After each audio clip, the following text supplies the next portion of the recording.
C'est une boîte aux lettres à qui l'on peut tout dire, tout confier. Elle est installée dans la cour de récré. Un jour, Lily a osé y déposer un mot. C'était en juin 2022. Elle avait 10 ans. Qu'est-ce que tu as écrit, tu te souviens? Il met sa partie du bas dans ma partie et j'essayais de m'enlever mais j'y arrivais pas.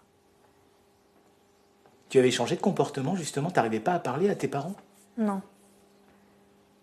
En fait, en sortant de la douche, des fois, je me disais, en haut des escaliers, je me disais, je vais le dire. Et quand je suis arrivée devant les parents, j'arrivais pas à y dire.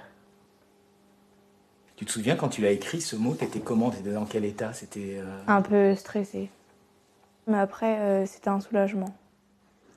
Le mot de Lily a tout de suite été transmis au psychologue de l'association Les Papillons et un signalement a été fait au procureur de la République. 5 jours plus tard, le grand-père incestueux était arrêté. C'est vraiment la parole de l'enfant qui est écrite. C'est des termes qu'on n'emploierait pas nous. On aurait des vrais termes. Là, il met sa partie du bas dans ma partie du bas. C'est vraiment une enfant et on ne peut que la croire d'ailleurs. Et c'est bien pour ça que d'ailleurs, la juge d'instruction n'a pas mis aucun doute sur le témoignage de Lily.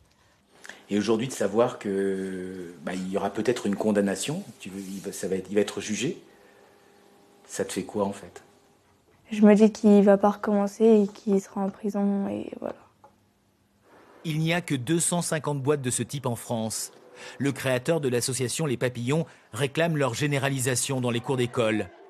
Dans son enfance, Laurent Boyer, abusé par son frère, aurait bien aimé trouver une boîte pour témoigner. Je connais le poids du silence. C'est 30 ans de survie où on tombe dans des addictions, où on a envie de se faire du mal. Et je me suis toujours promis que je ferais en sorte que les enfants d'aujourd'hui ne vivent pas, ne traversent pas les mêmes déserts que moi. Fin septembre, le grand-père de Lily se retrouvera devant les assises de l'Ain. Ce sera la première fois qu'un homme est dans le box des accusés à cause d'un papillon.